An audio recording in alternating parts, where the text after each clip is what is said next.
everyone for being here. My name is Brian. I'm from DoraHacks. I have the pleasure of moderating this panel on L1s versus Appchains, and I have a wonderful cohort of panelists up here with me. So maybe before we get started, everyone wants to just go in a line and introduce themselves. Yeah, I'm Théo. I'm head of ecosystem at OKP4.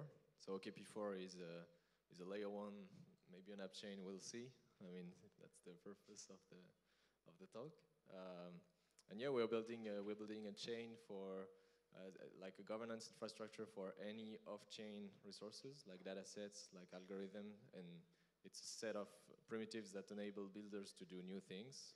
So it's specifically designed for that purpose, and happy to be here. Hello. Yeah, so my name is Noam. I work at Binary Builders. We are the primary maintainers of the Cosmos SDK. We're also running the Builders program, which is like an accelerator program for the interchain community. And we have Numia, which is like a data analytics firm. My background is like, I used to be the developer relations lead at the Interchain Foundation, and currently I work at the Builders program. And I try to help teams get them from POC to mainnet, try to get EVM projects to come to Cosmos and that kind of stuff. Hi guys, I'm Kevin. I'm sorry Jerry was not here, and yeah, I'm here for him. I'm also the co-founder of Artela. So Artela is a dual VM blockchain building upon Cosmos SDK, and we are aiming to enhance the modularity and extensibility of blockchain base layer by allowing developers to utilize the Watson VM to build native extensions as a coprocessor with a smart contract. So it will be much more easier for the app developers to customize and combine different aspects of native extension with their smart contract to build the future-rich apps. Thanks, Kevin. Appreciate you dropping in for Jerry, and I'm sure your presence here is even better than it could have been before, so thank you. But I think, Théo, you brought up an interesting point where you said, OKP4, maybe we're an L1, maybe we're an app chain, we'll see. So I think that is kind of a good lead into the first question of the panel, which is kind of just like in general, what would you say some of the main differences are between generic L1s versus app chains? And maybe we can kind of start just like at a high level definition. We can delve more into the semantics later, specifically about like, obviously what technical architecture, et cetera. But for people in the audience or people that are interested in learning more about L1s and app chains, like what are some good rules of the road to help them really like determine the difference between them? Yeah, I think it's good to start with like a definition, let's say, because I mean maybe we'll have different definitions. I mean that's the point. But for me, I don't oppose layer one and app chains. Like there is layer one and layer twos maybe, and there is more like generic purpose blockchains and app specific blockchains. It's two different scales. So I mean the main differences between layer one and layer twos, it's basically you have the layer one has its own consensus mechanism. The layer two inherits from it, from layer one. And the app chain versus general purpose. Let's say the general purpose is like you can build a lot of things on a general purpose chain, like Ethereum, like Solana, like Juno, like Neutron. I mean these chains. Some people maybe will call them app chain, but I think they're more general purpose because there is this permissionless smart contracts that you can do any kind of smart contracts.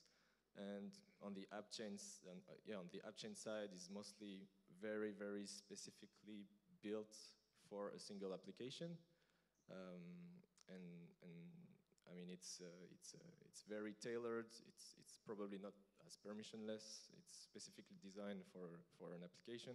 And I think sometimes blockchains and projects, I mean, like ourselves, OKP4, we're neither general purpose, neither app chain. We're more in the middle. Let's say there is a set of primitives that are specifically designed for a kind of use cases, and so. But still, many different applications can be built on top of the protocol, so it's a bit in the middle. Yeah, so I think all app chains are layer ones. Like that's just a fact.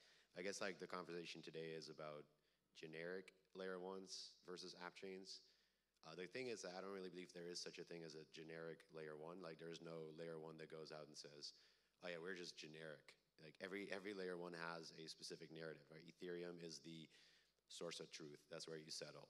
Solana is the place where everything moves really fast and you have low transactions and you can do DeFi. And that is, in some sense, an app chain, but maybe not. And then you have Osmosis. That's very interesting because that was an app chain. And that now is this like permissioned sort of like environment where people can build, and that's not really an app chain anymore. So I guess like that distinction isn't really important. I guess like the one question that we might ask ourselves is just like, would you want to deploy to Ethereum or to Polygon or that's not a layer 1, but like to Solana, or would you want to build an app chain in Cosmos or Polkadot or somewhere else? And then it comes down to sort of like these considerations of like sovereignty. Now they're technical considerations, but they're also business considerations, which I think is the priority most of the time, which is more just like, where's the freaking liquidity? Where's the tooling? How do I get my users on board and stuff? So I think that's in the end why people make these decisions. But yeah, I don't know. Yeah, I think the simplest way to put app chain is to build the app in the chain scale. But just as Noam mentioned, things do not really go this way. Like we can see app-specific chains like Osmosis, and then they tend to be a more generic and more sector-specific, specialized for such kind of DeFi applications. And we all get networks like C networks. They are aiming themselves as a chain for assets. So you can't tell it's a app chain for DeFi or GameFi, and because they simply can't support all of them. So I think if we break that down to the real tech part, so it's really about what kind of customizations or what kind of base layer resources you can reach for building your applications. So as for generic L1, so basically you can only deal with the logic within a smart contract sandbox. So you get no access or you cannot utilize the blockchain base layer resources to support your very specific needs.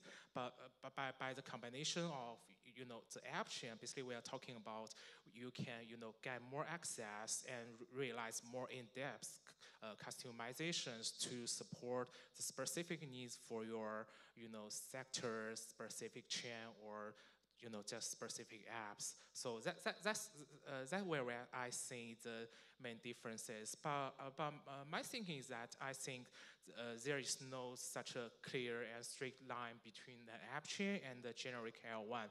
In fact, we are saying like they are going in the same direction about the integrations. Like generic L1s, they are trying to get some specific and pre-compiled stuff, upon the, using the like L2, like app-specific L3, stuff like that. And for AppChain, especially Cosmos, we get, lots of generic solutions like you guys mentioned Juno, like Algorithms. They are all aiming themselves as more generic solutions instead of an app chain. And we can also see projects like Dimensions. They try to like expand the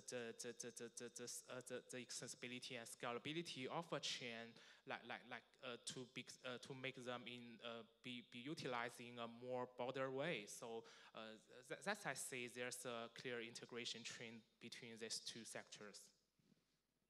Thanks, everyone. I think the kind of dovetailing off that question would be, what are the main like architectural trade-offs that teams are making between deciding between to deploy their application as an app chain or as a generic L1? Architecturally, what's different about the two of them? What are some of the trade-offs involved? And what do you think some of the key factors are that will maybe influence their decision?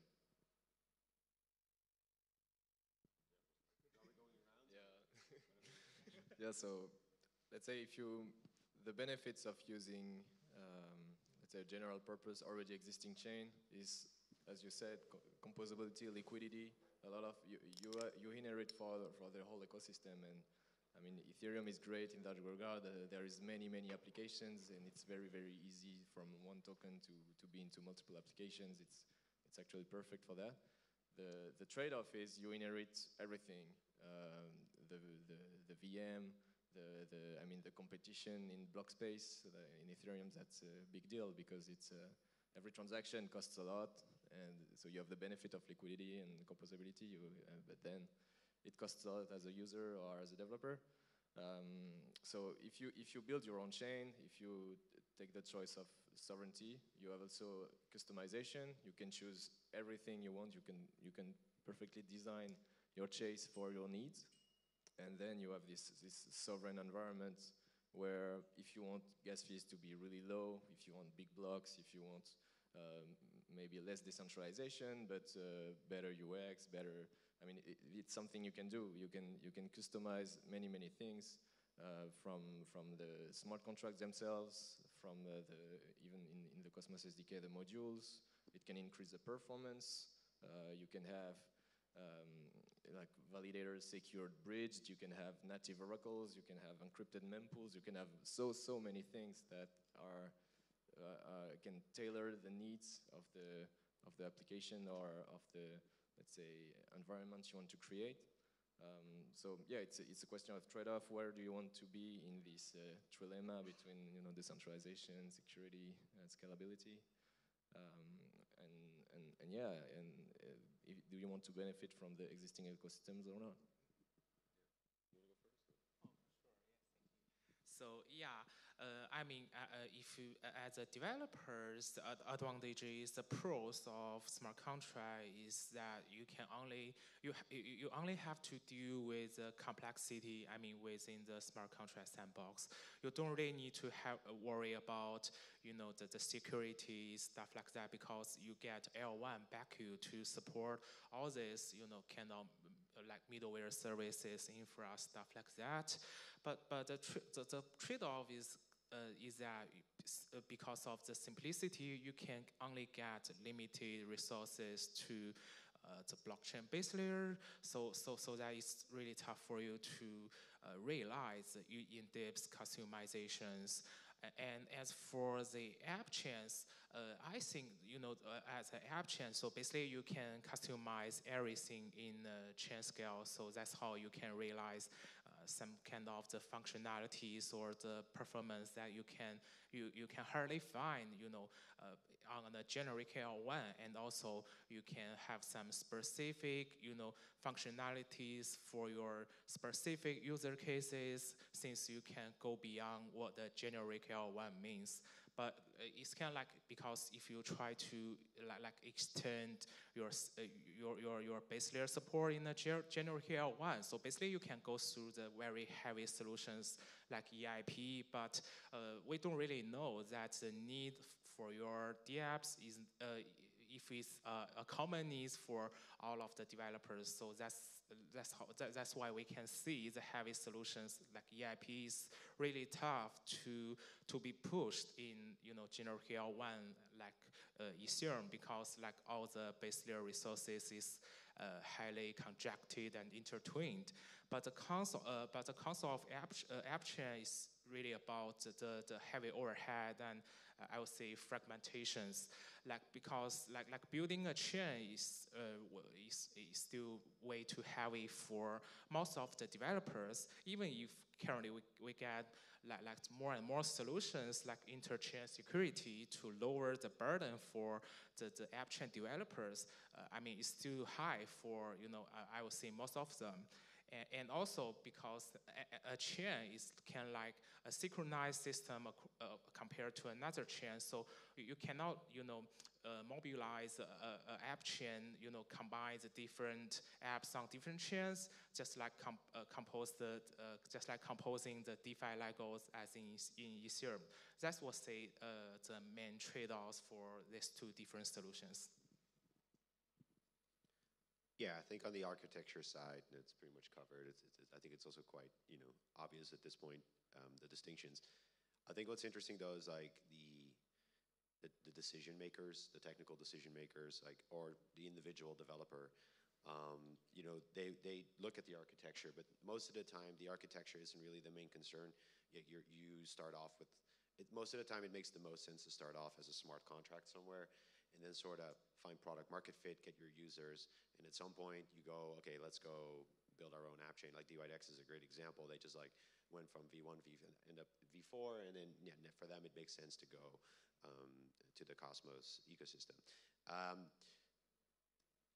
I guess like, yeah, I don't have much to add on the architectural conversation, I guess. Like, but it's more just like, I think the path is, what I find from our experience working in the Builders program is seeing a lot of teams, like a lot of people actually end up building a Cosmos chain, launching a token, doing all that complex work that has like the validators when they shouldn't. I think most of the time, projects can probably launch as a smart contract, and they should. We actually recommend sometimes, like, hey guys, I don't think this needs to be a chain right now. It's very expensive to do that, right? Running a whole network with your validators. It's honestly sometimes a waste of resources. It also has a negative impact on your token. So yeah, I guess like it's important to look at that picture holistically. Like, it's not just an architectural choice. It has a lot of impact sort of on, you know, you have to think about the operational costs, the impact on your token, the business case. I always say just ship first. But then again, you have something like Celestia, and it's like, well, that would never work, right? That has to be an app chain, and it has to be Cosmos, because you can't build that anywhere else, right? Yeah, I don't know. Yeah, there's a lot of different ways to look at it. And most of it is really business, I think, actually. Thanks. Noam, I think I'll go right back to you, actually, because Binary Builders has done a lot of work with Appchains this year particularly. Do you mind just sharing some of what you're working on with them? Like, why in addition to the Cosmos SDK, you're working very closely specifically with Appchains and what that work entails? Yeah, so at Binary Builders, we have this philosophy of you want to do something under the name binary. Well, let me put it this way. Like, the teams are very distributed and they work very independently. There's nobody in charge with strategy or anything. The SDK team is the SDK team. The Builders program is the Builders program. If somebody somewhere wants to start a new initiative, we'll support it. And this is sort of how Numia was founded as well, or started. Numia is a data analytics company. We work with most of the app chains right now. A lot of the big ones we provide, we index their data, and we provide a lot of insights that are very tailored to sort of the growth strategies that they have and the applications that they have. And so another initiative is for something that I'm doing is where we got a grant for the Cosmos Hub, and we're doing like a lot of research on the token economics, doing a panel about that later today, or a fireside chat. The nice thing about this is that I can see Binary potentially pivoting towards building things for the hub in the future. This is something we want to do, and we have the space to do that, and that's something we're interested in. But what's nice about that process, and also working with the app chains through the Builders program, is that we get a lot of feedback from those teams. I mean, we work with you, we've worked with you as well, we've spoken, and it's a great way to sort of like get to know what the actual pain points are. I think that's really important, especially in an environment like Cosmos, which is so defragmented, and the information flow is like so free and it goes everywhere, but there's no central point. There's no place where that information flows and then gets distributed to the right people that make the strategic decisions at a high level. So like holistically, that's sort of like the strategy that we have, and hopefully it benefits the app chains in the larger picture. Excellent. Thank you so much for sharing. I also want to go to Kevin at Artela, because I guess at first glance, and feel free to push back, but at first glance it seems like you have opted to build a new L1 in Cosmos versus an app chain. So I'm just curious, why specifically for Artela this is the route you decided to go? Well, I think that leads to the question like, why Artela? So our thinking is like, if we can imagine a spectrum for their buildings, on the very left-hand side, we get like generic L1s, like what we mentioned today a lot. And on the very right-hand side, we get the Cosmos SDK and basically pre-compiled solutions for like building app chains. So we think like in Cosmos, like we really need to find something to combine both of these advantages and find the like middle ground in the spectrum. So that's where we think we can leverage our designs of DuVM to help the developers to build up the like extensions to like mobilize the blockchain based resources to realize kind of app chain scale customizations while stay composable. Well, I think basically because combination of these two features will be important, because we really want to make this spectrum like a continuous line instead of just some disconnected spots. So and another thing is kind of like we think the modularity is the inevitable trend for not just Web3 but also like all the software building world. So like Cosmos SDK and Celestia, they are really on the way to make, let's say, if we take a blockchain as a decentralized computer, they are making it the computer to be like modularized in a hardware manner. So our thinking is kind of like the natural step. It's natural. The next step gonna be making your software in a more modular manner, so that you can gain the promising improvements in the maintainability and also flexibility and extensibility. So I think basically it's a combination of these two, design thinkings and experience we brought from supporting the mass adopted apps in Web 2, like brought us here, like into Cosmos, building on our current solutions, like the one with native extensions. Cool. And then for Théo at OKP4, I definitely want to dig in a little bit more on kind of, once again, like the gray area of OKP4 being a generic L1 versus an app chain that you brought up at the beginning of this panel. Obviously, I wouldn't describe you as a generic L1 because you do have a very specific kind of tailored use case with ontology and other Dataverse kind of ideas. But at the same time, it is a little more open as an environment for developers to build what they want. I think evidenced by the fact that you have hosted a lot of hackathons recently. So I'd be curious to hear how would you like to be considered, and as a more of an L1, more of an app chain? I think it's probably more of an L1, but are there any types of applications that you envision being built on top of OKP4 that would have been made impossible if you had launched more just like as a typical app chain, and maybe what influenced your decision there as well? A lot of questions. Yeah, so you will need to repeat maybe some of them. But I start, let's say, in this spectrum and how we want to be defined ourselves. I mean, we're not generic because the smart contracts are not permissionless. We have a set of smart contracts. Anyone can use them in many ways, but you can't deploy new ones. So it's very specifically tailored for kind of, let's say, use cases. But at the same time, so yeah, it's not a generic one, but at the same time, it's very specifically designed for a kind of very specific use cases. So yeah, it's in the middle of that spectrum. And our targets, so as a protocol, are builders. So we can't. It's not an application that we've built. It's a protocol.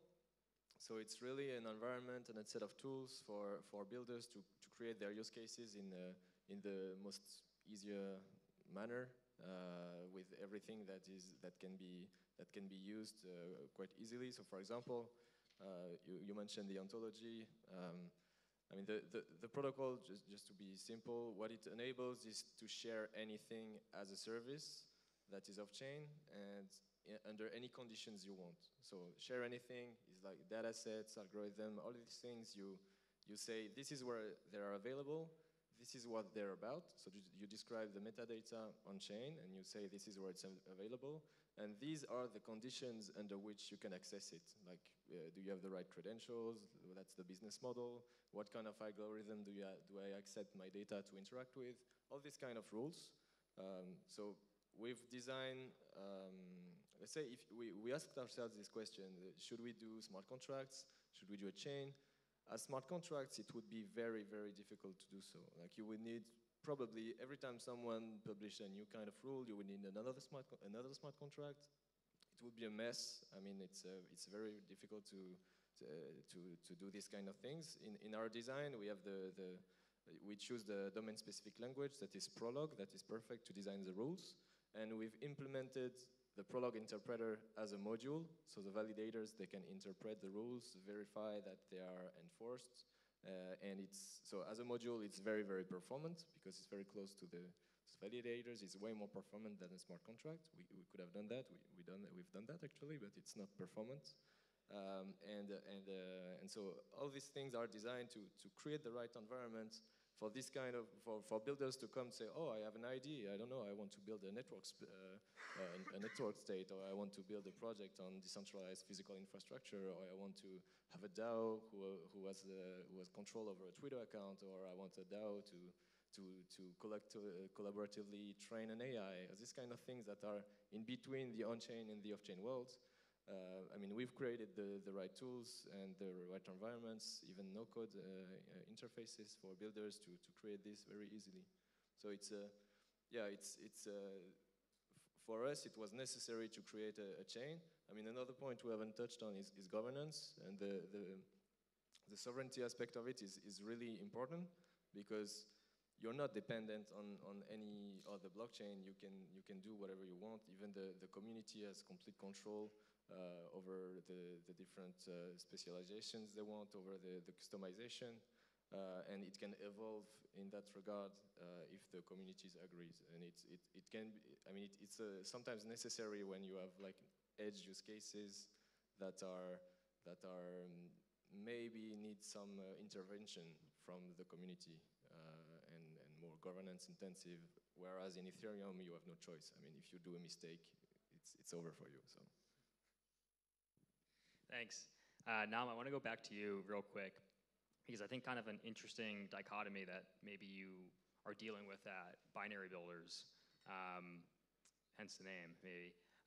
But obviously, as the primary kind of caretaker and core contributor to the Cosmos SDK, you know, you need to plan on developers using this open source software for both building generic L1s and building Appchains, as it's obviously currently used for both. So I'm just curious, in the evolution of it and the upgrades of it, building of it in general, do you have to approach it differently to make sure that it is open for a wide variety of use cases? Are there different types of things you think about when it comes to optimizing it for generic L1s versus Appchains? Yeah, I mean, I think initially it was just Appchains, and then fortunately Cosmosm came around. The problem with you don't have dynamic upgradability in the SDK right now, and that's difficult. So that's why Cosmosm is great. You can upload smart contracts. You don't have to do the whole chain upgrade. And we're noticing, and it's just a trend. Like Cosmosm is very popular. A lot of the actual sort of like consumer-facing apps that aren't infra, but like mostly like DeFi stuff, that they're being built in Cosmosm. A lot of it. And so we know that we want to cater towards that sort of user group and try to make that easier for people. So for those who don't know, in the roadmap for next year, there is some plans to basically, first of all, allow any language that compiles to WASM to be used to build modules for the SDK, which is great. This should generally attract a lot more developers. But there's also thinking about sort of like dynamic upgradability, which would be nice, because that makes it generally a lot more easier. It sort of blends the app chain and generic L1, if we're using that dichotomy. It sort of blends sort of like that concern, because now you can do an app chain, but still potentially have dynamic upgradability. And so for us, I think like this whole distinction between the two, I think becomes sort of obsolete. The app chain is the L1. The app chain becomes the generic L1 in some sense, like the osmosis way of doing things. I think also, and maybe this is actually an interesting conversation to have, because like, we've spoken about this with Artela, where you guys are launching a generic L1 with a specific tech functionality that should make it more attractive for people to come, because like, okay, now we can do these things on the technical side. And it's great to do all these stuff on the technical side, but I'm actually wondering, like, would Osmosis have been successful if it was a generic layer 1 and then they built Osmosis later? I think actually Osmosis was successful because it was Osmosis, and then it became, this open thing. And the saturation in the market of the number of layer 1s that are out there, Archway now, and we have Agoric, which is, all of them are great, right? And Hackmos, and even just within Cosmos. And like the hardest thing for them to do is actually to attract users, to attract developers, but also the consumers, basically. And so like what we notice now is that like, you look at Arbitrum, and they had GMX, and that was the reason why Arbitrum, got a whole bunch of folks over there, and now everyone's building there. That's interesting. You had Terra, and there was Luna, and that's why everyone went there, right? And so I'm wondering, like, how do you maybe I don't know if I can sort of hijack that conversation. Go for it. But like, how do you view that? And what's your take on that with like Artela? Like, because like how are you going to sort of like get those users? Like the tech itself might not be sufficient. So what's your take on that, if you don't mind? Yeah, of course. That's a really great question. I mean, yeah, I think Norm is right. Like we got tons of L1s. They try to build up tractions for developers and users. And I think like according to our solutions will be adding with the functionality and new things that can be hardly realized elsewhere. So it's just like currently we are talking with several DeFi projects and Foliang-Chen game projects. So basically because our tech designs, we can help them to realize more functionalities like the on-chain middleware services, more just-in-time transactions, new configurations for MEV, and also like more computation support for Foliang-Chen game. And these are the functionalities that can be hardly realized elsewhere. And also like we are kind of focusing ourselves on the intent area because our Wasm VM can work as a coprocessor, like to like explore the user's intent and compose them on-chain natively with the other contract. So based on that, we don't really need to have another intent pool to analyze the user's user's intent and then dispatch it into on-chain activities. So these are the very specific areas we are currently working on, and I would say we will try to get more like strategic DApp builders to co-work together to see what we can do on Artela that you can hardly realize elsewhere. So that will be the continuous strategy for us in the coming maybe years, is to find the next wave of the apps and what kind of functionalities they may need and we can support. Yeah, does that answers your question, Noam? So let me try to paraphrase. So your go-to-market with this is basically partnerships with you try to partner with a DeFi protocol or some protocol. And you say, hey, here's what you're doing. You can do it better using this, and we'll help you build it. And then hopefully they launch on Artela, basically. Okay, cool. Yeah, I mean that is the way then, I guess. Like, yeah. Cool. Yeah, no further questions. Sorry to bring up a hard question. I think that's like when we start engaging with each other. I think that's when it gets a little interesting, you know. So, yeah. Okay. Same question for Théo with OKP4 or no? I mean, you guys are application first, and then like that's the osmosis model in some sense, right? Like, okay, this is like a use case, and then like, okay, let's build an ecosystem around it, and then it's permission, like people can build on top of it. I think that is a good strategy. I'm not saying that this is a bad strategy, not at all, in fact, but it's just like you have to have a very different go-to-market for either the options, basically. And it's very important to know exactly what sort of circumstance you're in and what to do in that specific case. No, you're good. I know everyone is kind of waiting to go to lunch pretty soon, but I do want to ask at least one more question, if that's okay. And obviously there's lots of different variables that can impact this, but I'm kind of curious on your take. I know, and it's not the only thing that's important, but I've definitely spoken to a few teams recently that have basically felt like they could achieve what they wanted to do on both a generic L1 or an app chain, and it almost came down to like cost trade-offs. So I'm kind of curious what your take is on, all else equal, if you're able to achieve the same type of PMF and attract the same community regardless of what your architecture may be, are there any actual just like basic kind of like sustainability trade-offs or hurdles that generic L1s or app chains need to tackle? Any long-term like cost benefits of opting for one versus the other, and any other types of considerations along that line of logic? Yeah, I mean, definitely bootstrapping and having a blockchain and sustain it, it's very costly.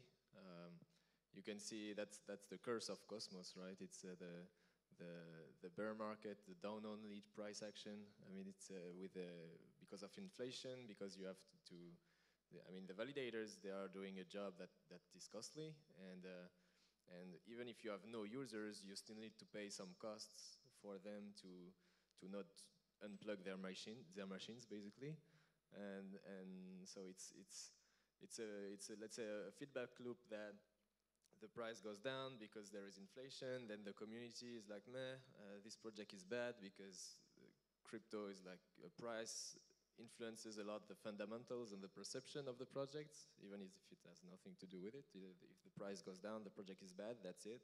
So it's a feedback loop where, I mean, if you want to have to survive in the bear market, high inflation is very bad. And if you have no users, I mean, it basically kills the projects. Whereas a smart contract on another chain, you have no users. That's not really a problem because you don't have that much costs. It's the users who pays the fees that basically pay for it. So yeah, this trade-off, I mean, I think it's underestimated because probably the ecosystem is quite young. But we learn from it. And I think as long as there is, I mean, users, as long as it's necessary for this chain to exist, it will survive. It's just a matter of, is it really necessary and is the trade-off worth it? Yeah, I fully agree. I mean, yeah, I was gonna say, like, I think it's a perfectly viable path to be more centralized in the beginning and just to be like, you know what, we'll do a roll-up, hopefully an SDK roll-up, Cosmos SDK roll-up, but we'll do a roll-up, it doesn't matter, let's just get our users and keep costs low, be lean, or we'll do a smart contract somewhere. Heck, I would even say, launch without a token. Just like, no, actually, like, launch it, unless you really need it for incentives, which I think is a terrible concept anyway, but like, just launch your product without a token, figure out a better way to attract users. I'm a big fan of referral programs, like Lavana is doing this. I actually think this is much more effective than the incentivization programs. You know, get your users, and then at some point you're like, all right, great, we are making money. Let's go expand. Let's build a blockchain. Let's do something like that. I think this is a very normal model, normal way of doing things. And then yes, like in some cases, you are building something grand. Like I think what you guys are doing requires, you know, very specific, you know, architecture, and I think the sovereignty makes a lot of sense. Same for Celestia, right? You don't have a Celestia smart contract. You know, it doesn't make sense. So when you start out like that, great, just do that and then go all in. And you probably need to raise like 100 million, you know, in the case of Celestia, in order to make that work in the long term. But if you're small and you're starting out and you are, again, building a consumer-facing app, the cost considerations are super important. And launch without a token, launch without a blockchain, in my opinion, just a roll-up is probably fine. That's my take on it, yeah. Well, yeah, totally agree. So I think there will be more integrations than dimensions, you know, regarding the app chain and also generic solutions. So my thinking is in the long run, like there will be more and more solutions like the SAS, the robust services to review the spectrum to make it a continuous line. So like developers, they have different needs for different factors, or they can always find their place in the spectrum. So there will be no like you and I, the binary challenges for developers. Nice. Yeah, that's really the bulk of the questions that I wanted to cover on this panel. I want to thank all of you for being here and everyone in the audience for coming as well. I don't know if any of you have anything you really want to get off your chest. If so, you know, maybe just some open mic before we conclude. But if not, I think it was a pretty informative panel, and the audience hopefully got a lot out of it, and everyone watching the recordings have too. So yeah, I don't know. I guess that about does it. Let's grab some lunch. Let's do it. Thanks everyone.